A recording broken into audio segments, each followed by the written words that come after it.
Le pont Unibridge de Taouya a été inauguré ce matin par le chef de l'État. Avec un délai contractuel de 5 mois, ce pont métallique a été réalisé en l'espace de 3 mois par l'entreprise française Sogea Satcom. La révision des listes électorales avance à grands pas dans la capitale Conakry. Nos reporters ont sillonné quelques commissions administratives de révision dans la commune de Ratouma et Matoto. La brigade militaire près le projet Kakoulouma vient de mettre le grappin sur un élève de 6e spécialisé dans le vol de câbles de la SEG. Mesdames et messieurs, bonsoir. Très heureuse d'être avec vous pour découvrir ensemble l'actualité. Bonne nouvelle pour les usagers de Conakry. Ils pourront désormais emprunter le pont de franchissement des quartiers de la minière dans la commune de Ratouma. C'est le président de la République qui a procédé à l'inauguration de cette infrastructure qui s'élève à hauteur de 19 milliards de francs guinéens. Sanassi Keita.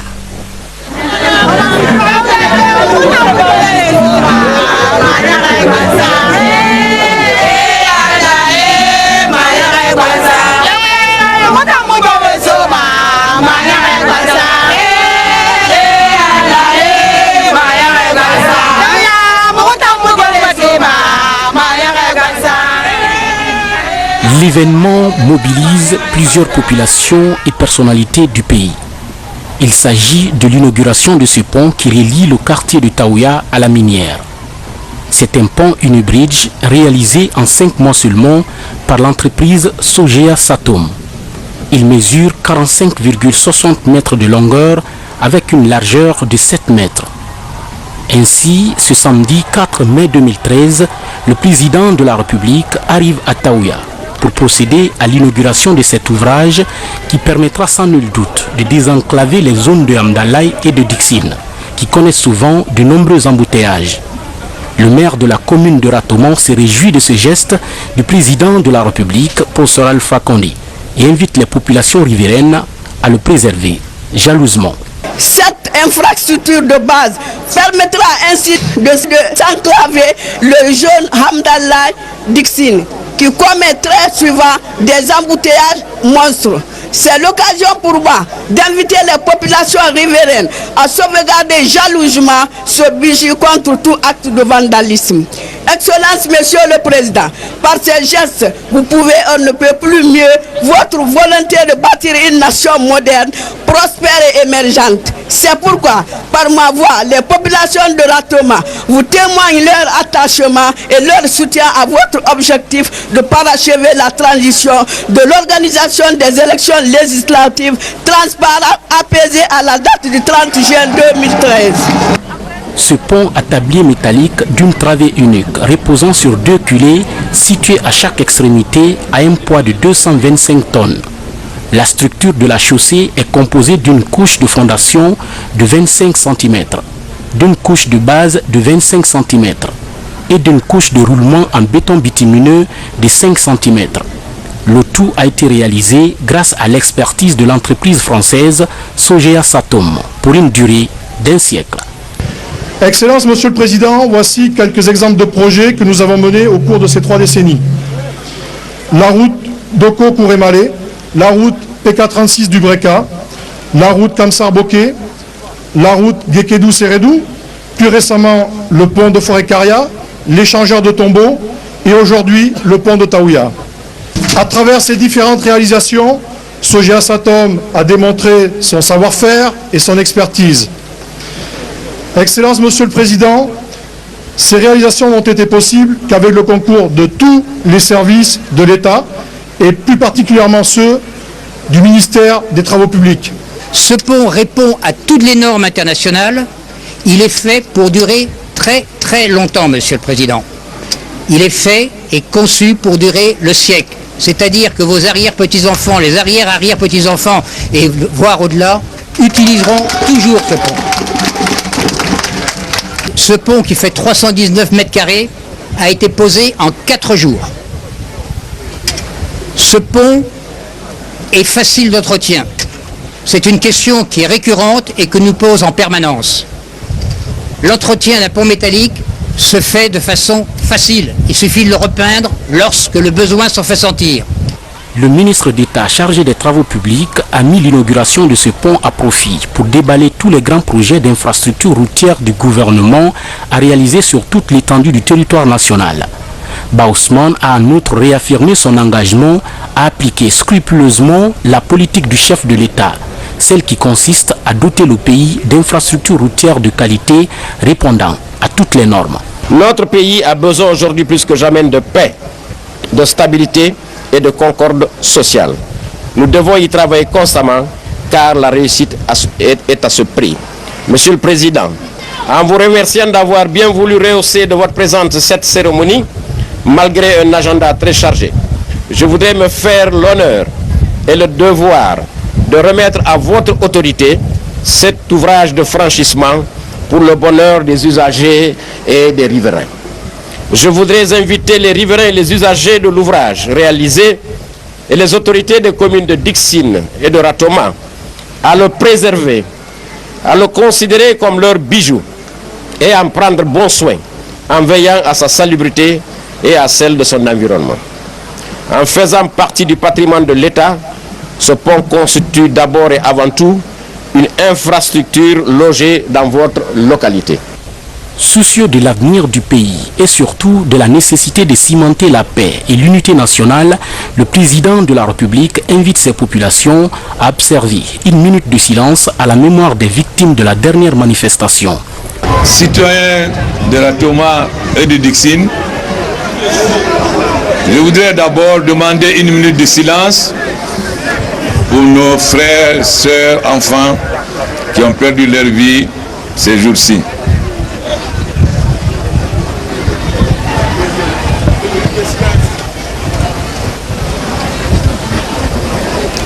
Nous présentons nos condoléances aux familles éplorées et notre compassion aux blessés.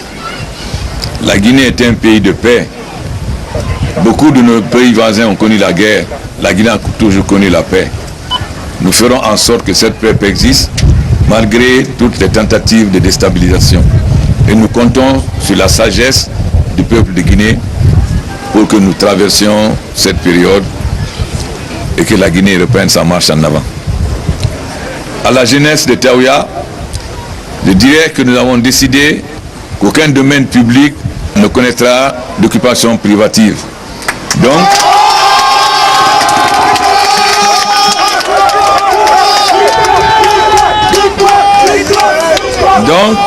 dans la semaine même, le ministère de l'Urbanisme va prendre les dispositions pour ramener dans le domaine public un domaine que quelqu'un veut privatiser et en ce moment, on pourra organiser pour la jeunesse. Je félicite le ministre d'État Ousmane Ba et la société, car nous savons combien le fait que ce pont était mal construit entraînait des souffrances pour les populations.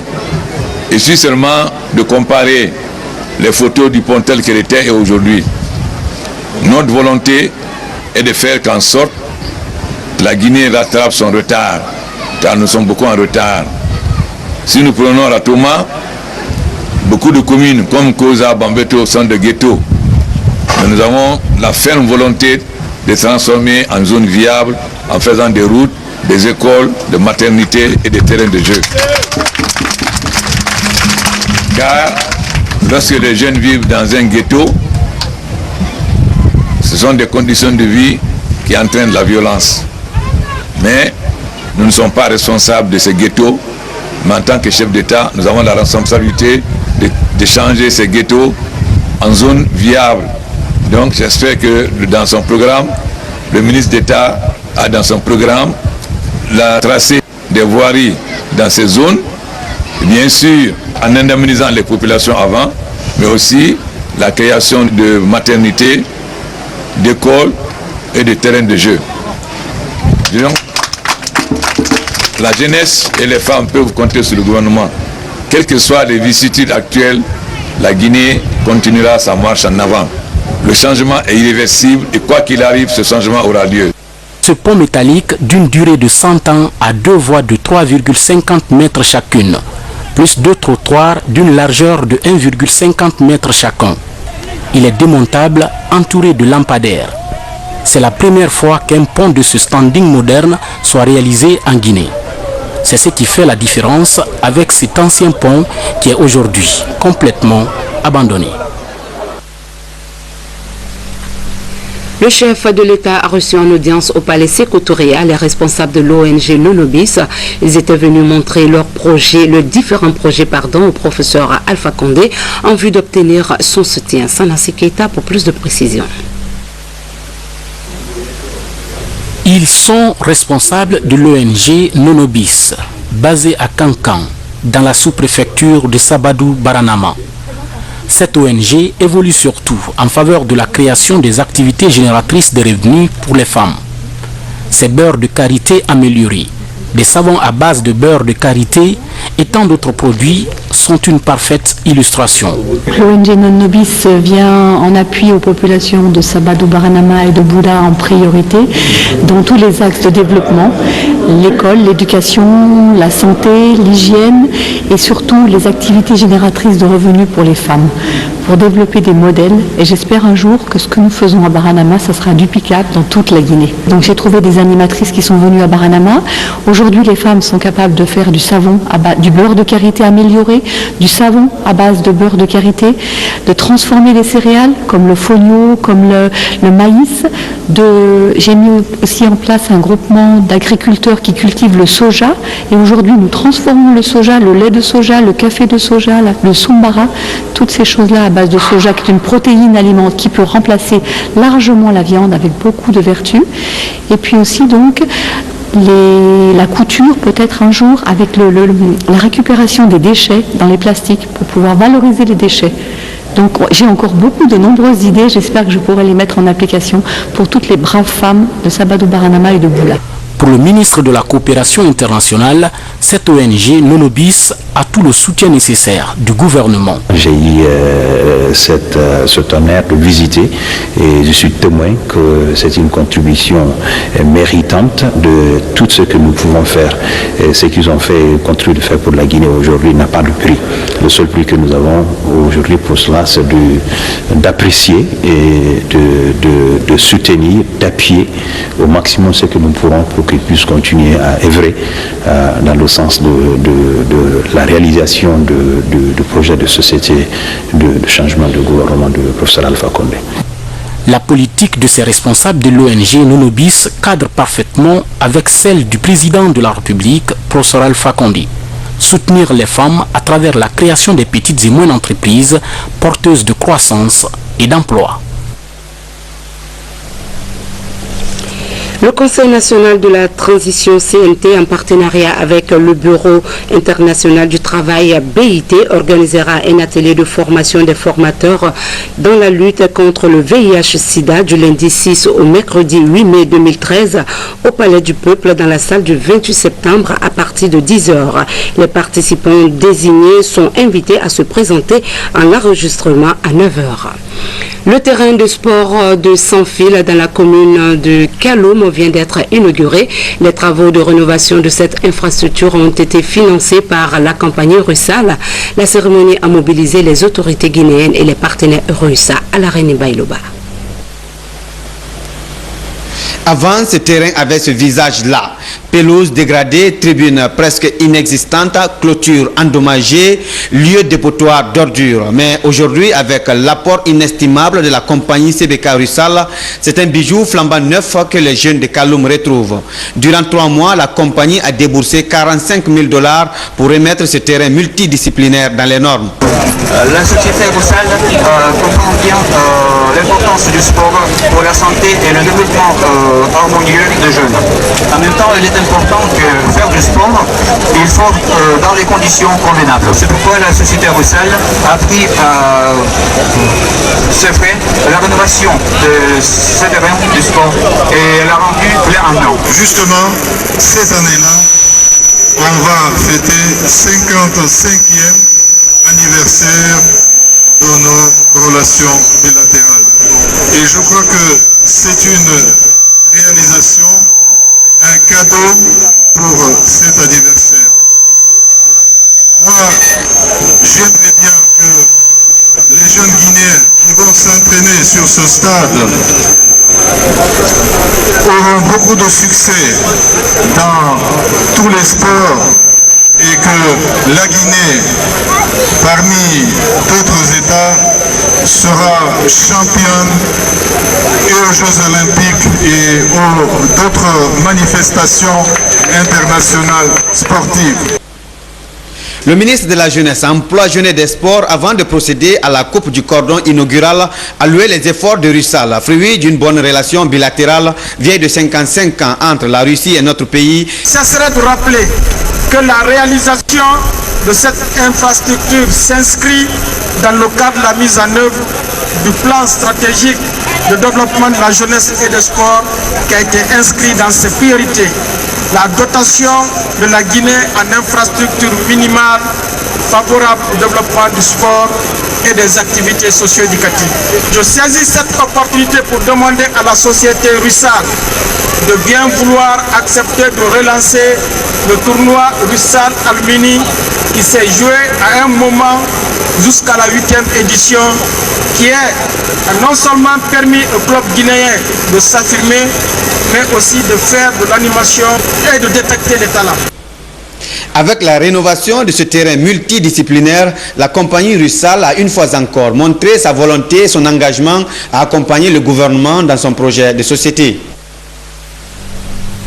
La planification des opérations de la CENI et de ses partenaires pour une synergie d'action pour les législatives du 30 juin. Le sujet a fait l'objet d'une rencontre en vue de recenser tous les problèmes pour la réussite des opérations. Saïdou Diallo.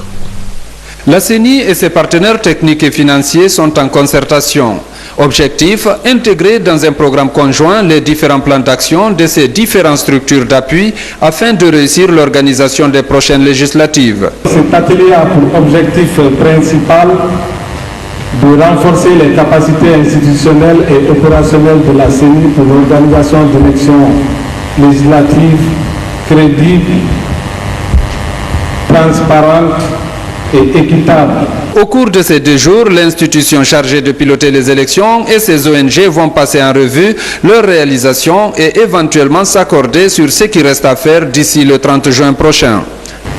Dans le cadre de la synergie d'action pour laquelle nous avons pris option en vue d'une complémentarité indispensable pour la mise en œuvre de l'ensemble des étapes du processus électoral, nous sollicitons de votre part que vous soyez constructif en passant au script les différents aspects évoqués dans les plans qui vont vous être présentés en vue de propositions susceptibles de qualifier le processus électoral engagé en rendant ces différentes étapes réalisables dans la transparence et l'objectivité nécessaire à la crédibilisation des élections.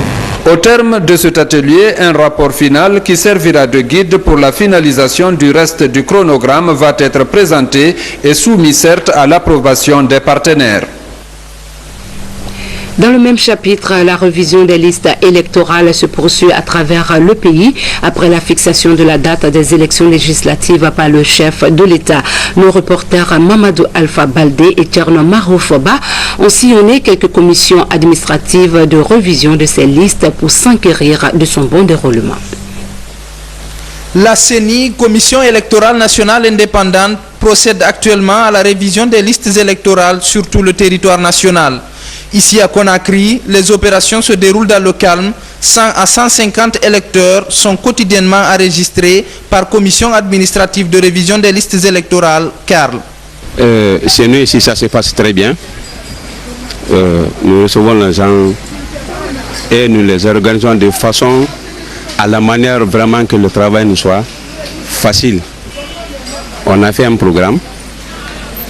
Ceux qui sont à réviser passe aujourd'hui, c'est-à-dire pour la correction aujourd'hui et l'inscription pour demain. Pour se recenser, si c'est la première fois, il faut être muni de la carte d'identité nationale ou le passeport,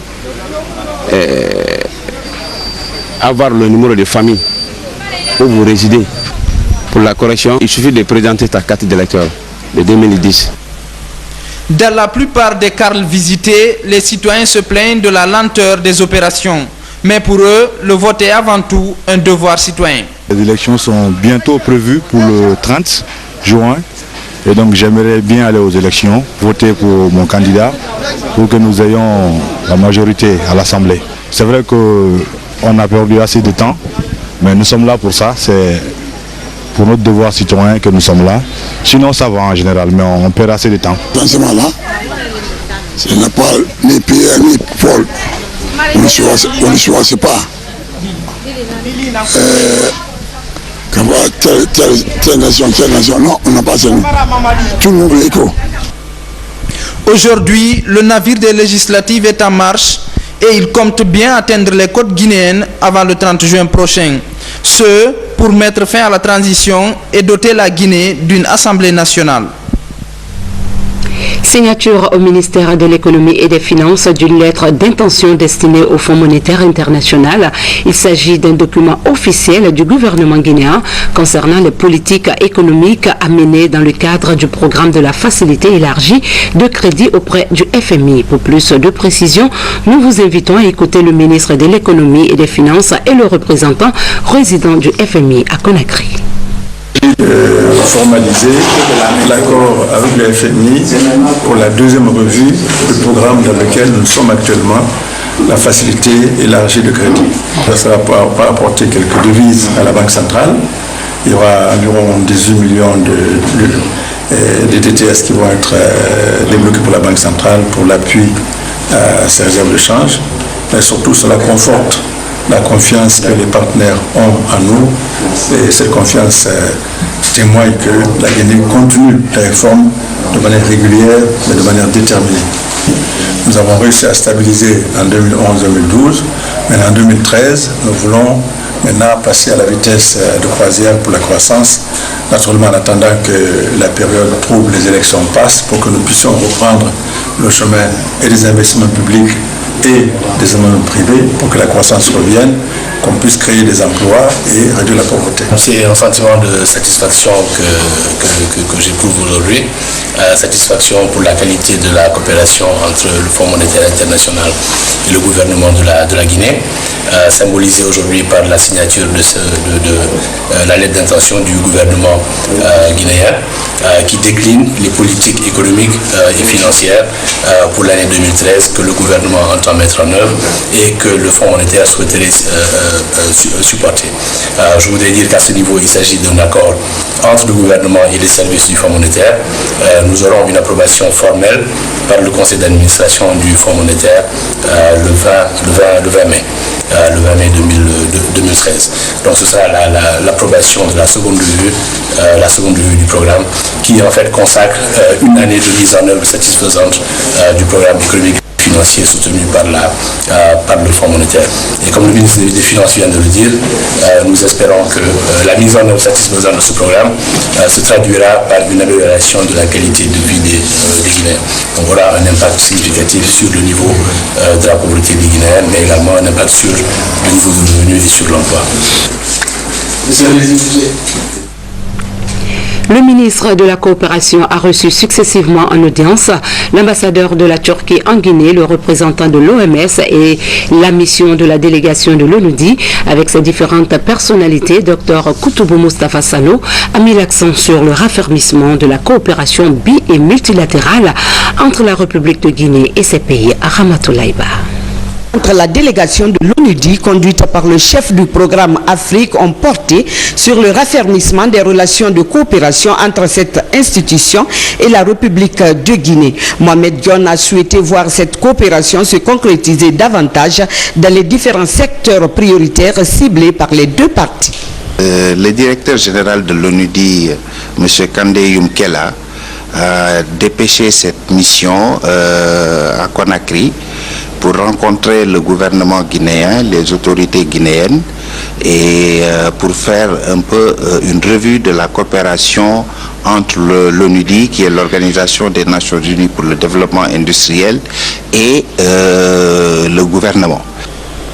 Même volonté exprimée au cours de ces entretiens avec l'ambassadeur de la Turquie et le représentant de l'Organisation mondiale de la santé. Avec la Turquie, il a été question de discuter des nouvelles pistes de coopération économique. Je suis à Conakry afin de faire avancer davantage nos relations, en particulier dans le domaine économique.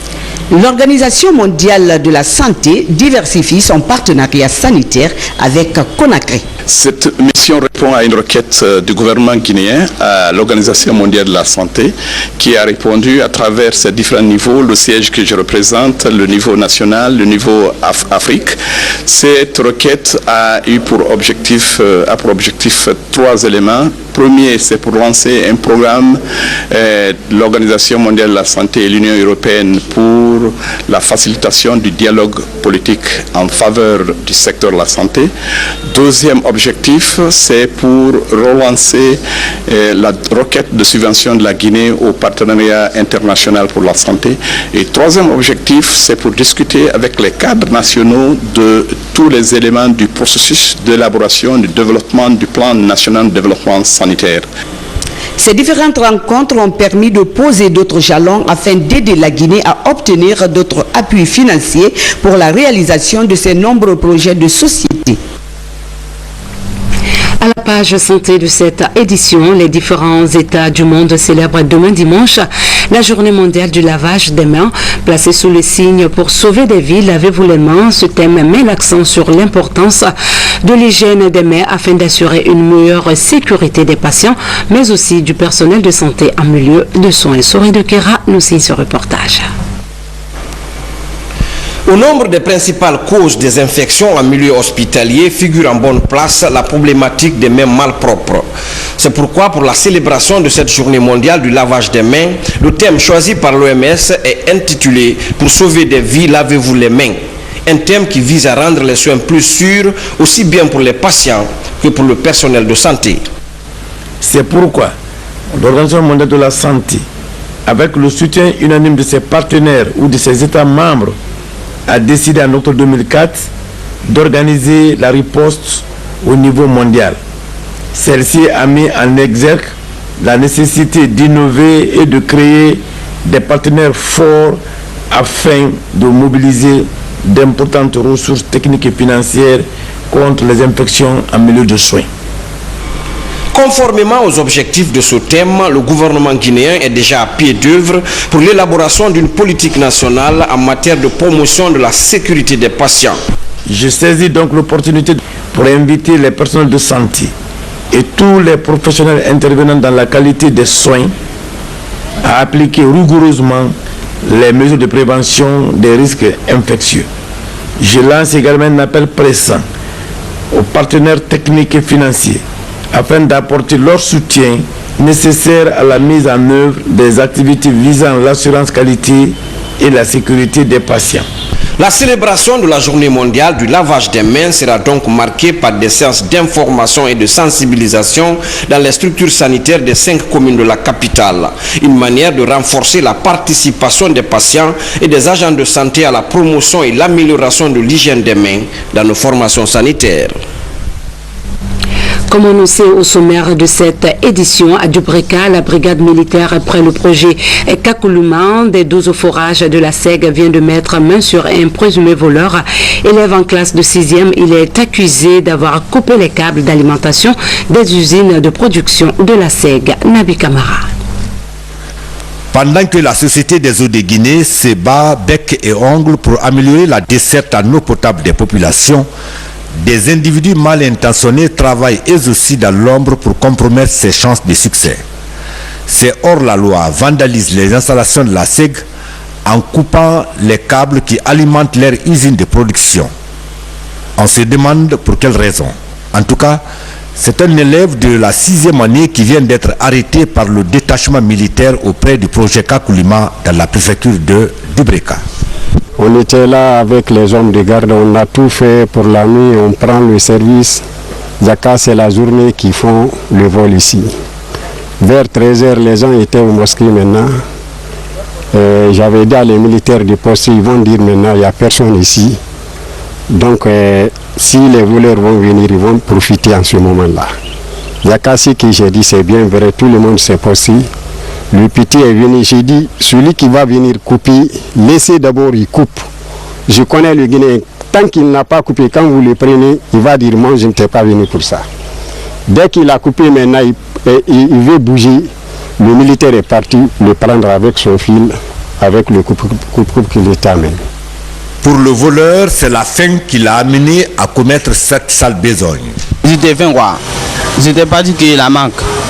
À mourir tout maintenant, j'ai plus le couteau là maintenant.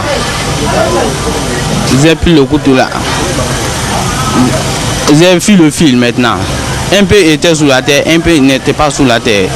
Et moi aussi, j'ai pris la massette, j'ai coupé la partie là. J'ai pensé que c'était abandonné.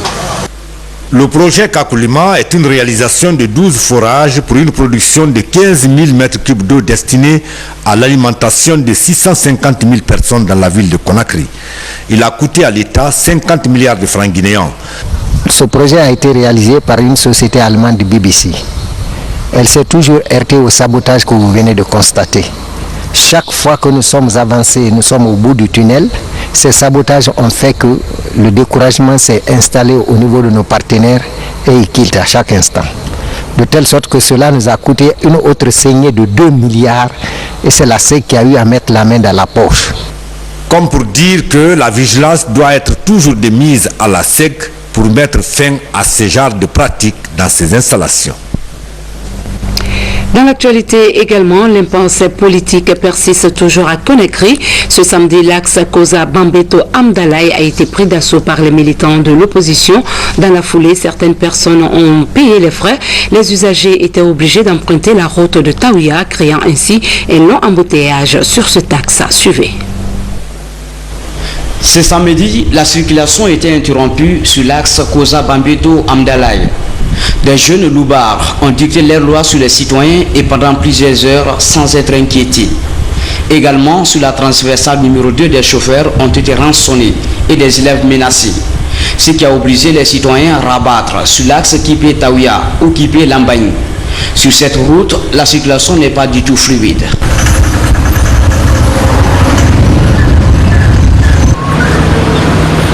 Il y a des enfants qui achètent des cailloux, ils ne laissent pas, des gens qui vont passer, qui cherchent son boulot.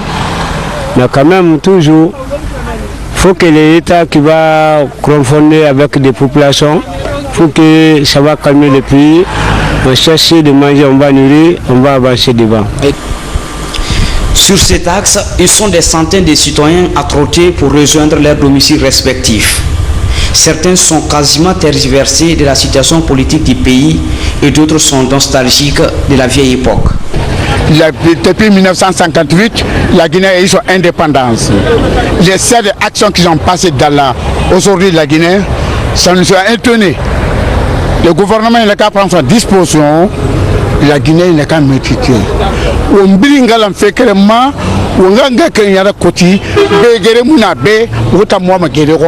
L'État est l'État.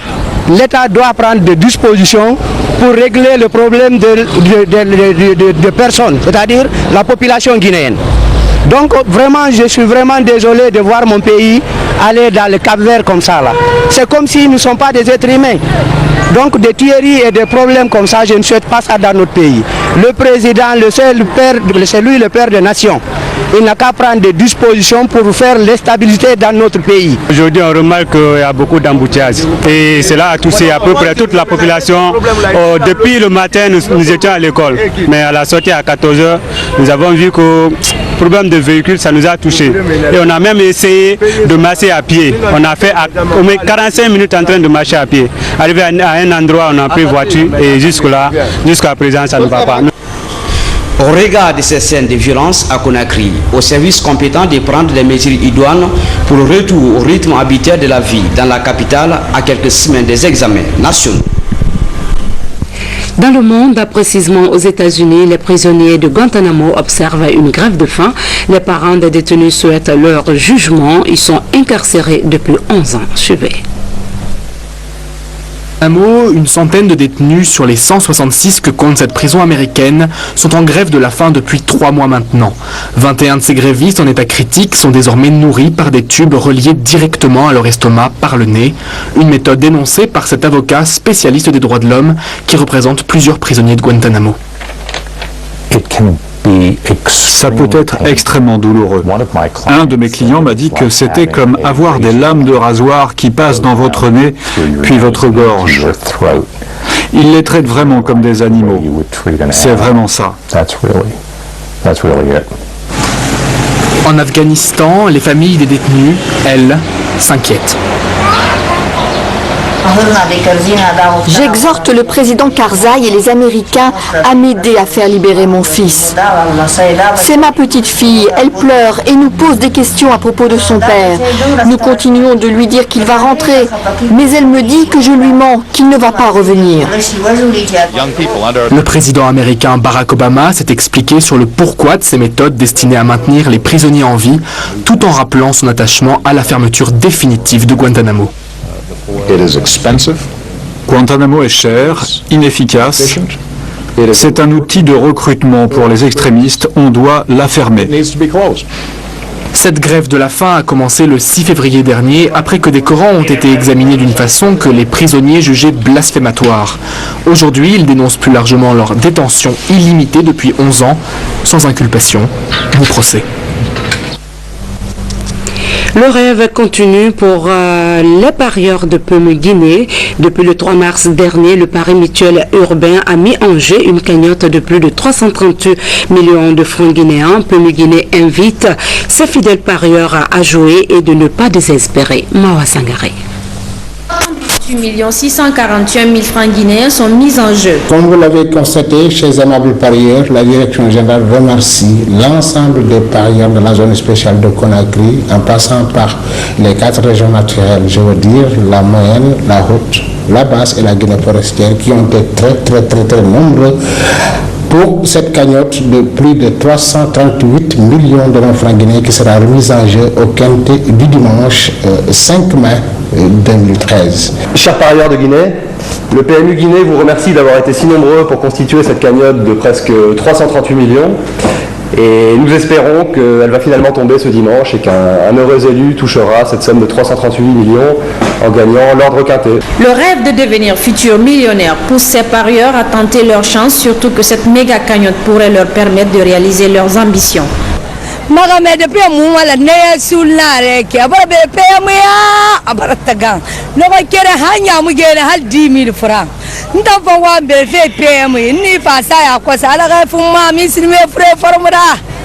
Et nous les invitons encore à serrer davantage pour que vraiment les rapports soient encore plus satisfaisants et plus concurrentiels. Parce que si le PMU, n'est-ce pas, est quelque chose ailleurs, ça doit être de plus chez nous aussi, on en a besoin. Et nous estimons ou nous souhaitons à ceux que nous soyons les heureux gagnants du dimanche prochain. Avec cette méga cagnotte, aucun parieur ne souhaite rater cette chance de remporter la somme de 338 641 000 francs guinéens.